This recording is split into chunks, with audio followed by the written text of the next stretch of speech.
Musyawarah Rencana Pembangunan atau Musrenbang Rencana Pembangunan Jangka Menengah Daerah Kota Malang tahun 2025-2029 dihadiri oleh Wali Kota Malang, Ketua DPRD Kota Malang, Kepala OPD, dan instansi vertikal serta perwakilan dari masyarakat.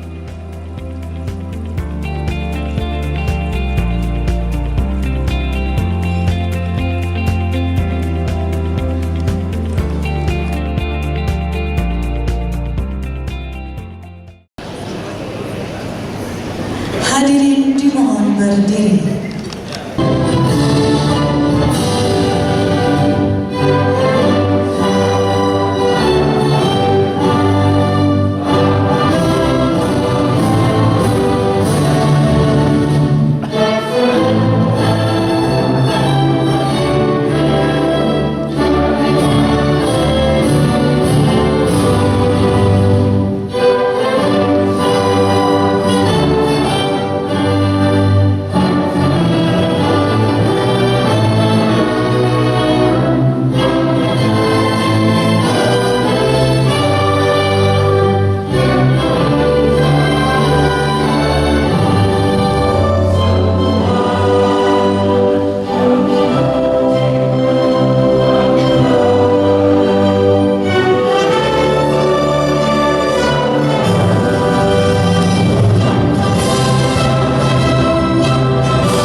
Selamat pagi, salam sejahtera untuk kita semua. Mewujudkan pembangunan 5 tahun ke depan yang sesuai dengan visi misi Wali Kota dan Wakil Wali Kota Malang, Badan Perencanaan Pembangunan Daerah Kota Malang menggelar Musrenbang Rencana Pembangunan Jangka Menengah Daerah atau RPJMD Kota Malang tahun 2025-2029. Kota Malang, jajaran Forkopimda Kota Malang atau yang mewakili, yang kami hormati Bupati Malang atau yang mewakili, Wali Kota Batu atau yang mewakili, Kepala Perbankan dan Keuangan Kota Malang, Direktur BUMD, Direktur RSUD Kota Malang, dan yang kami hormati para pimpinan instansi vertikal Kota Malang. Selanjutnya izinkan saya menyapa Bapak Ibu semua dengan sebuah pantun. Boleh dibantu dijawab, Boy?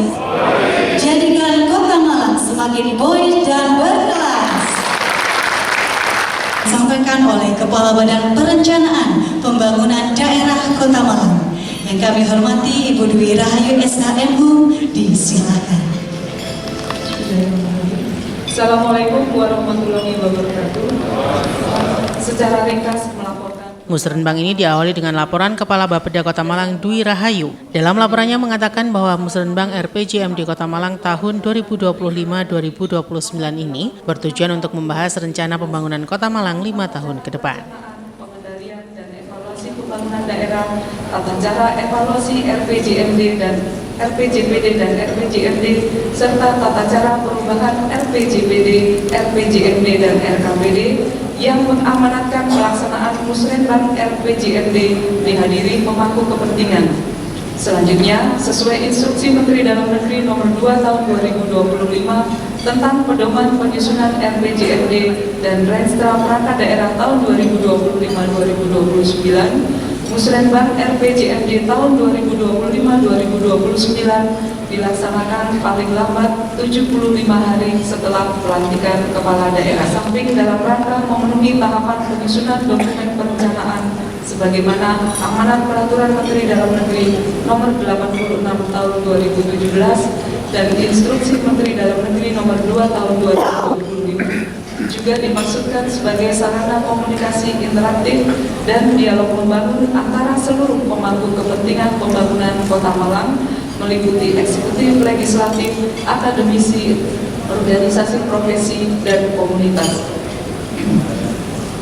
Tujuan pelaksanaan musrenbang ini untuk membahas rancangan RPJMD dalam rangka penajaman, penyelarasan, klasifikasi dan kesepakatan terhadap tujuan, sasaran, strategi, arah kebijakan, dan program prioritas yang telah dirumuskan.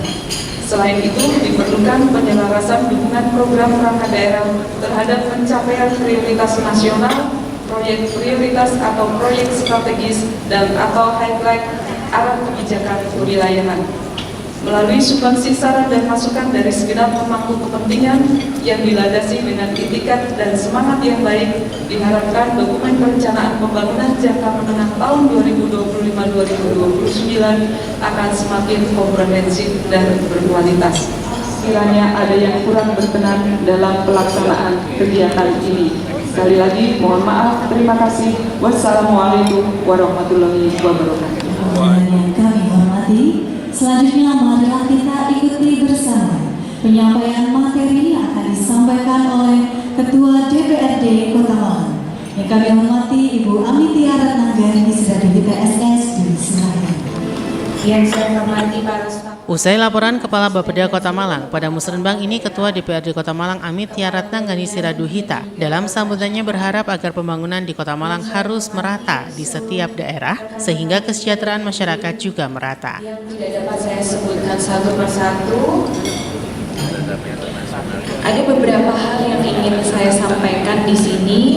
Tidak hanya mengutamakan pertumbuhan ekonomi, tapi juga menggarisbawahi kesejahteraan sosial yang berkeadilan.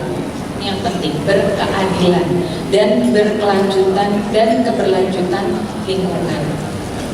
Kenapa berkeadilan? Karena inilah salah satu yang memang sangat cukup sulit untuk kita wujudkan. Kita bisa melibatkan seluruh lapisan masyarakat tanpa ada yang tertinggal. Ini yang kami harapkan bisa terlaksana dan menjadi pertimbangan dari seluruh garda terdepan dari pelaksanaan pembangunan, yaitu Bapak Wali Kota dan perangkat daerah tentunya. Yang kedua, saya juga mengucapkan atas penghargaan yang diterima oleh pemerintah daerah Kota Malang, mendapatkan penghargaan pertama untuk pembangunan daerah di Jawa Timur. Selamat Pak Wali, alhamdulillah di tahun 2025 ini kita yang sudah blending dengan visi misi Pak Wali akhirnya diapresiasi oleh pemerintah provinsi untuk mendapatkan penghargaan. Alhamdulillah, selamat. Berdasarkan hasil penilaian Indeks Inovasi Daerah di tahun 2024 Bapak Ibu yang disampaikan oleh Kemendagri, kita memperoleh skor 50,15 dengan kategori inovatif.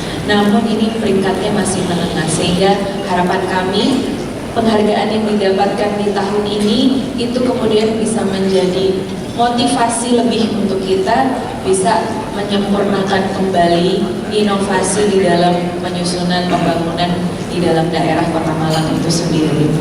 Jadi kita melihat bahwa ruang perbaikan itu masih sangat terbuka untuk Kota Malang. Banyak sekali yang kita bisa adopsi, banyak sekali yang masih kita bisa lakukan dalam rangka pencapaian lebih terhadap indeks inovasi tersebut. Belum menyentuh beberapa wilayah di Kota Malang. Kita tahu bahwa konsentrasi pembangunan saat ini itu masih berpusat di pusat kota, yang kita bisa bilang di Krojen, mungkin di Lowaru, kemudian sebagian di Blimbing. Ada dua wilayah yang mungkin masih jauh tertinggal bila dibanding dengan 3 kecamatan yang saya sampaikan tadi, yakni di Gedung Ganda. Kebetulan dapil saya ya Bapak Ibu, tapi bukan karena tendensi dapil ya Bapak Ibu, tapi memang kenyataannya begitu. Di Gedung Ganda dan juga di Sukun. Nah, ini masih banyak sekali yang harus kita hujani dengan program-program yang inovatif, pelibatan masyarakatnya, kemudian peningkatan kapasitas masyarakatnya, edukasi itu juga wajib kita lakukan agak lebih intensif lagi, karena mengingat memang secara porsi pemerataannya masih belum kita dapatkan sesuai dengan porsinya masing-masing. Sehingga kami berharap baik itu di bidang pendidikan, kesehatan maupun pemberdayaan ekonomi lebih kita ratakan kembali di 2 kecamatan yang saya sampaikan tadi. Selanjutnya Bapak Ibu yang kami hormati, marilah kita ikuti bersama sambutan dan arahan oleh Wali Kota Malang kepada yang terhormat Bapak Dr. Insinyur Wahyu Hidayat MMD. Silakan. Saya meneruskan voice-nya. Sementara Wali Kota Malang Dr. Insinyur Wahyu Hidayat MM dalam pemaparan yang disampaikan bahwa rencana pembangunan Kota Malang 5 tahun ke depan sudah memasukkan dan sesuai dengan visi misi Wali Kota dan Wakil Wali Kota Malang, di mana pada pembangunan di Kota Malang ada 4 desa wisma pembangunan Kota Malang.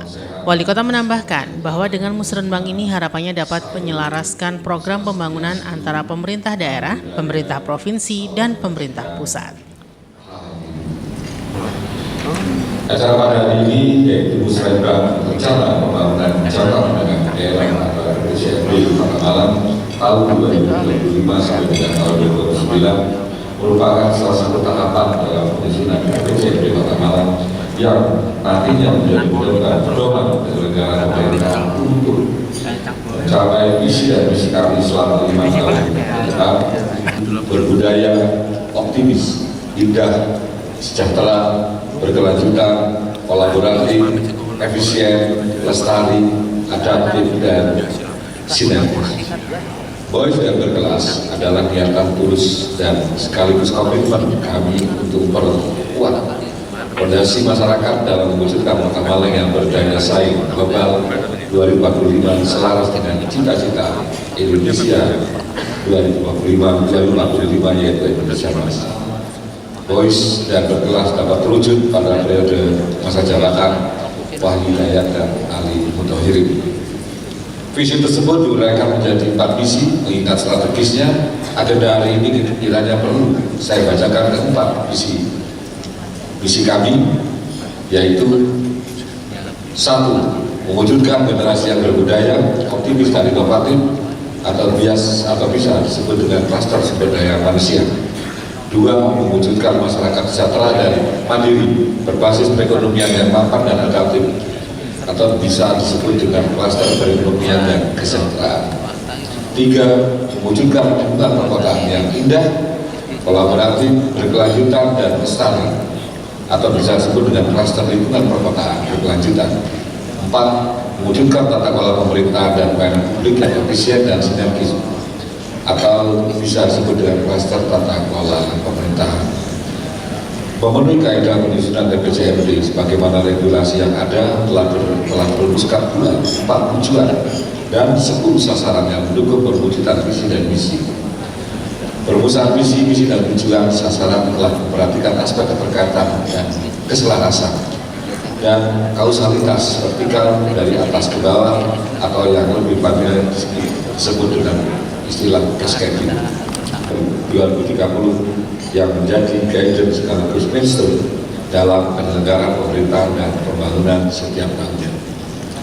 Strategi dan arah kebijakan merupakan rencana tindakan yang komprehensif berisi upaya yang dilakukan untuk mencapai tujuan dan sasaran RPJMD melalui fokus pembangunan pada program unggulan untuk dijadikan program prioritas meskipun periode RPJMD adalah tahun 2025 sampai tahun 2029. Dalam rangka mewujudkan visi misi dan sebuah program dasar bakti, maka dirumuskanlah kinerja dalam RPJMD melalui penjabaran visi, tujuan, sasaran daerah yang diturunkan ke dalam kinerja perangkat daerah yang sesuai dengan urusan yang diampunya dan integrasikan secara kolaboratif untuk pemenuhan serta dukungan aktivitas dasar bakti unggulan oleh perangkat daerah. Penjabaran RPJMD sampai dengan dasar bakti utus dan visi dan tujuan tertuang jelas perangkat daerah, pengampu serta dasar bakti pendukung. Perencanaan bangunan yang baik adalah dapat diukur keberhasilannya melalui indikator dan target kinerja yang dirumuskan untuk mengukur kerja tujuan daerah dan kinerja sasaran daerah. 4 tujuan daerah yaitu sumber daya manusia diukur melalui indeks modal manusia atau IMM atau indeks pembangunan manusia atau IPM, karena IMM merupakan indikator baru yang belum ada database dan belum tersedia sampai daerah kabupaten kota. sehingga apabila belum tersedia untuk level kabupaten kota akan tetap menggunakan IPM karena di forum ini ada Badan Pusat Statistik dan mohon bantuannya untuk memastikan persediaan indikator IMM apa sudah bisa dijadikan tolak ukur kinerja dan akan dihitung oleh BPS level kabupaten dan kota. Yang kedua, selanjutnya kesejahteraan dan kemandirian masyarakat berbasis ekonomi inklusif diukur melalui indikator kinerja, angka kemiskinan, Gini rasio dan PDB per kapita. Angka kemiskinan Kota Malang meskipun menurun setiap tahunnya, di mana tahun 2024 sebesar 3,91%. Agar selalu dengan cita-cita pemerintah pusat dan provinsi, maka tetap perlu perhatian khusus selain Gini rasio Kota Malang juga menjadi permasalahan yang belum dapat mengurangi kesenjangan pendapatan penduduk. Tujuan ketiga, lingkungan perkotaan yang inklusif diukur melalui indikator penurunan emisi GRK kumulatif. Saat ini lingkungan hidup menjadi isu strategis agar kelangsungan hidup masyarakat tetap nyaman dan asli. Untuk itu, Dinas Lingkungan Hidup menghitung dan mengidentifikasi emisi GRK yang dapat intervensi penurunannya sehingga kita masyarakat Kota Malang dapat tetap hidup nyaman, asli dan lestari sampai 20 tahun mendatang. Yang keempat, selanjutnya tata kelola pemerintahan diukur melalui indikator indeks reformasi birokrasi. Kota Malang sejuk menawan, warganya ramah penuh semangat, RPJMD jadi pedoman pembangunan menuju Malang yang makin hebat. Yang kedua, rencana dibuat tak boleh bias. Semua tertuang penuh integritas. RPJMD jadi arah yang jelas menuju Malang Boys dan berkelas. Maunya tambah satu lagi pantun, tapi karena nggak ada di sini ya nggak sama aja. Ubur-ubur kan pilih gitu ya.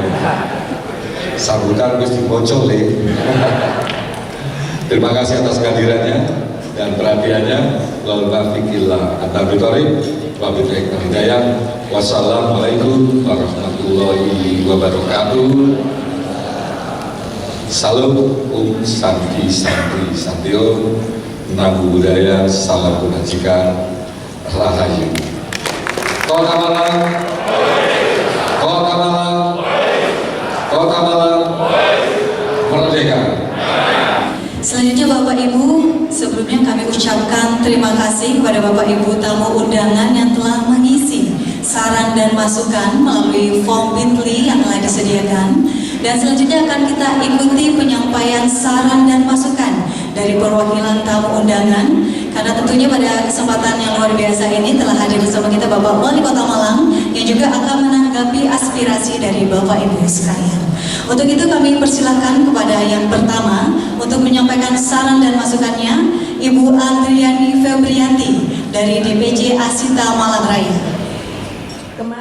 Usai sambutan dan pengarahan wali kota, kemudian dilanjutkan dengan dialog bersama warga, di mana perwakilan warga memberikan saran dan masukan yang kemudian ditanggapi oleh wali kota Malang. Kami di bidang pariwisata Kota Malang. Pertanyaannya itu sarannya ya Pak, saran untuk pembangunannya yaitu yang pertama, asosiasi atau organisasi pariwisata di Kota Malang ini agak kurang intens diajak untuk berkomunikasi atau berkoordinasi terkait pengembangan tempat-tempat wisata di Kota Malang. Kami mengharapkan agar organisasi pariwisata yang ada di Kota Malang ini bukan sekedar undangan, tapi diajak untuk berpikir, untuk diundang, untuk membangun pariwisata yang ada di Kota Malang. Dan kedua adalah kebetulan saya juga sekretaris BPBD Kota Malang, Badan Promosi Pariwisata Daerah Kota Malang. Di sini untuk menggiatkan fungsinya sebagai BPBD, kami mohon sangat Pak Wali untuk kami diperhatikan untuk mendapatkan sekretariat. Sekretariat itu untuk kami tim 9, yaitu dari Asita, PHRI, terus akademisi, maskapai, PWI, itu kami bisa untuk komunikasi mungkin minimal 2 minggu sekali untuk kami berpikir bagaimana cara mempromosikan pariwisata yang ada di Kota Malang. Terkait itu juga, karena asosiasi organisasi pariwisata di Kota Malang ini juga banyak, jadi kami mungkin bisa mengundang teman-teman dari organisasi pariwisata untuk sama-sama berpikir mengembangkan pariwisata di Kota Malang. Bina Blimbing selama ini sudah aktif mulai tahun 2012 dan sempat vakum beberapa tahun, dan mulai tahun 2020 mulai aktif lagi. Selama ini kami dari warga RW 5 Blimbing secara mandiri mengelola bank sampah tanpa bantuan dari pemerintah kota swadaya. Dan tiap bulan kita selalu setor kepada bank sampah pusat. Kami mengharapkan pada pemerintah kota untuk bisa membantu peralatan atau apa yang kami perlukan selama ini, karena kadang-kadang tempatnya ya terlalu minim. Kadang-kadang sempat kemarin juga mengalami kerusakan juga selama 2 bulan, vakum juga gara-gara masalah itu.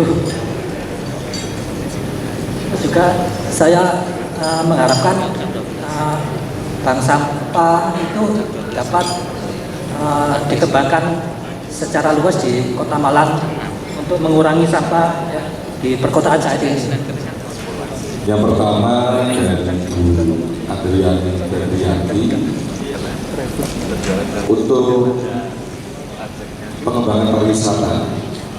Saya ini memang kemarin juga Pak Ketua ini juga mengajukan terkait dengan kita belum punya rencana untuk pengembangan pariwisata ya. Jadi memang usulan-usulan Bu Adriani ini akan dikembangkan. Kita seharusnya pengembangan pariwisata sudah ada konsep yang jelas, tidak parsial, tetapi harus terintegrasi dengan potensi yang kita miliki.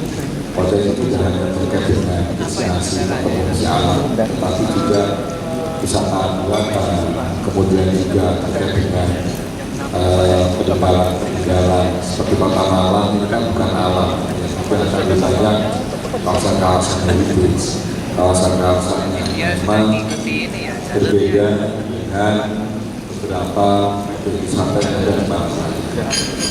Dan konsep ini pada saat awal saya maju kemarin, kami bersepakat sebenarnya dalam rangka penyelesaian ini juga menginginkan juga kita menjawab terkait dengan melakukan advokasi dari Pak Ibanas dari Pak Rohman Taufik Hidayat Indonesia. Secara keseluruhan saya ingin menjelaskan konsep terkait dengan tadi sudah ada tata kota juga. Kebetulan basic saya ini tata kota, dan untuk menyusun suatu kota tidak bisa dibatasi oleh administrasi, tetapi harus terintegrasi Malang Raya dan wakil dari Kabupaten Malang dan juga dari Kota Malang. Penyelesaian dari Kota Malang apabila tidak partisipasi tidak akan bisa selesai. Sampah, transportasi, banjir, macet dan lain-lain itu harus terintegrasi antara Malang Raya. Kita duduk bersama antara Kota Malang, Kabupaten Malang dan Kota Bandung. Karena contoh kita punya konsep pariwisata seperti itu, tapi kalau kita tidak atau melihat wisata yang ada di sekitarnya, masa kita mau tarik-tarikan mana wisatawan? Ojonya Kabupaten Malang, Kota Malang aja, ojonya Kota Malang yang batu ya. Nah konsepnya terintegrasi. Jadi untuk rencana hidup pengembangan wisata ini kita punya satu rencana hidup pengembangan pariwisata yang terintegrasi. Dan ini antara ini kita kan punya potensi-potensi yang banyak. Misalnya potensi yang dimiliki antara Kota Malang, Kota Batu dan Kabupaten Malang berbeda-beda. Nah, Kota Malang yang kita tunjukkan, yang kita akan tampilkan, kita akan ekspor kepada ini adalah wisata-wisata yang menjadi daya tarik seperti ada kita kawasan heritage, kemudian juga terkait dengan ada kampung-kampung tematik yang akan berbeda dengan wisata alam yang ada di Kota Batu dan juga Kabupaten Malang. Agar mereka yang datang, memang kita punya pintu gerbang, ya. Tapi pintu gerbang itu bukan menandakan bahwa gerbang dari Kota Malang, tapi jadi gerbang pariwisata di Malang Raya. Bila kita melihat laut selatan dan Kabupaten Malang. Apabila kita melihat gunung-gunung ada di Kota Batu dan juga ada di beberapa wisata sejarah ada juga di beberapa di wisata spiritual dan lain-lain ya. Juga dinamik juga ada di Kabupaten Malang, Kota Batu. Nah, ini perbedaan. Kita akan melihat, kita akan mengatur tentang bagaimana kita memapping untuk beberapa potensi wisata yang nah, Kota Malang yang sudah ada pariwisata dan yang kunjungan itu juga akan melengkapi pariwisata yang ada di Kota Malang. Bisa jadi terkait dengan untuk kelengkapan dari mereka yang datang ke Malang Raya untuk hotel dan lainnya bisa ditempatkan di Kota Malang. Jasa lengkap dari fasilitas pendukung bersama pariwisata bisa ada di Kota Malang. Tapi wisata alamnya ada di Kota Malang. Terintegrasi kita akan karena tujuan dari wisata orang itu masuknya tentu bandara ada di Ahmad Saleh ada di Kabupaten Malang. Jalan tol juga akan menjadi akses yang utama juga untuk memperlancar terkait dengan wisata yang ada di Kota Malang ataupun di Malang Raya. Jalan tol keluar exit tolnya ada di Kabupaten Malang dan juga ada di Kota Malang. Nah, apabila kita bersama kita akan semakin solid, kita akan berkaitan proyek-proyekan, kita promosi. Terus kalau usah kita di sini, kita akan bisa berbagi, akan menjadi satu kesatuan yang baik. Itulah maka konsep pariwisata yang ada ini mungkin beberapa sekalian yang saya hormati juga termasuk dalam peningkatan SDM dan lain-lain kita harusnya kita terintegrasi dan dalam rencana itu pengembangan pariwisata itu tidak akan ada semua. Misalnya ada pakai-pakai wisata, ada kelengkapan pariwisata yang ada di sana. SDM yang harus diberikan seperti apa? Ada semacam SOP yang harus kita lakukan. Pemerintah harus hadir, masyarakat juga seperti apa? Kita akan seperti itu. Jadi untuk merencanakan konsep pariwisata, memang harus terintegrasi. Kita akan tahu dulu orang-orang yang datang ke Malang Raya ininya kemana? Kita akan petakan, kita akan lihat umurnya, kemudian juga berapa lama dan juga tampilan wisata ini dan seperti apa akan ada menjadi satu. Dan dalam itu juga apabila kita nanti kita akan bilang lagi nanti kira-kira SDM yang menunjang seperti apa.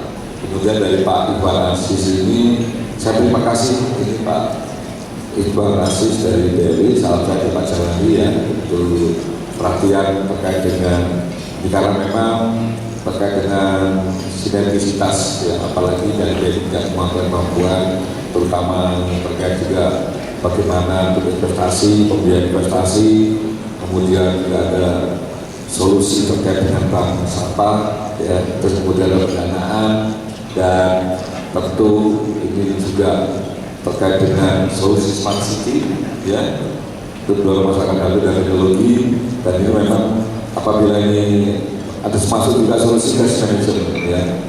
Memang permasalahan ini kita harus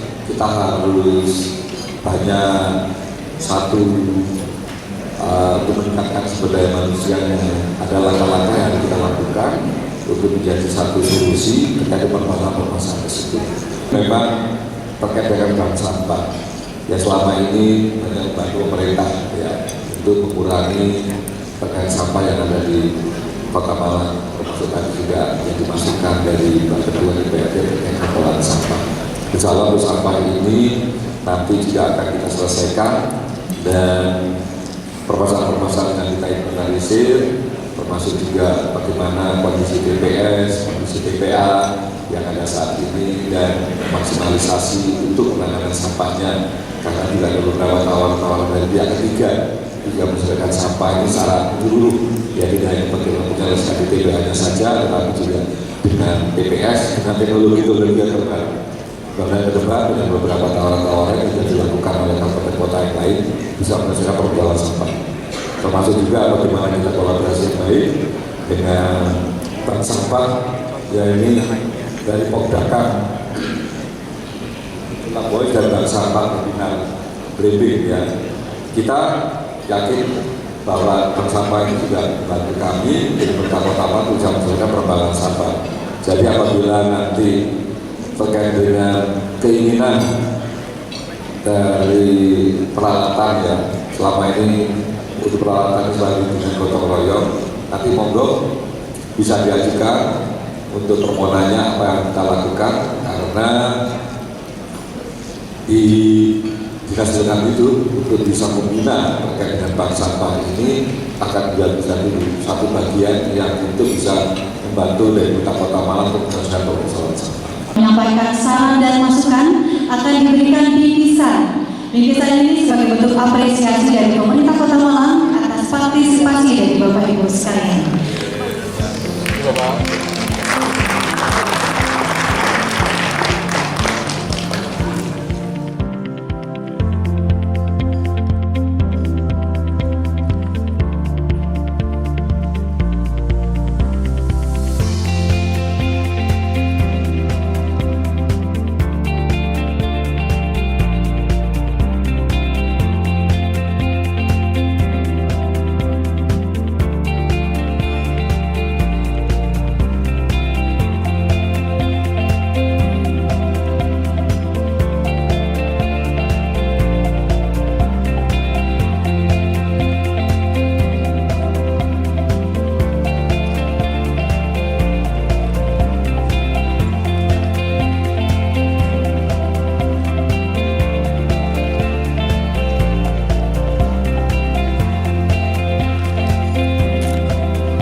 Simon Alfredo melaporkan.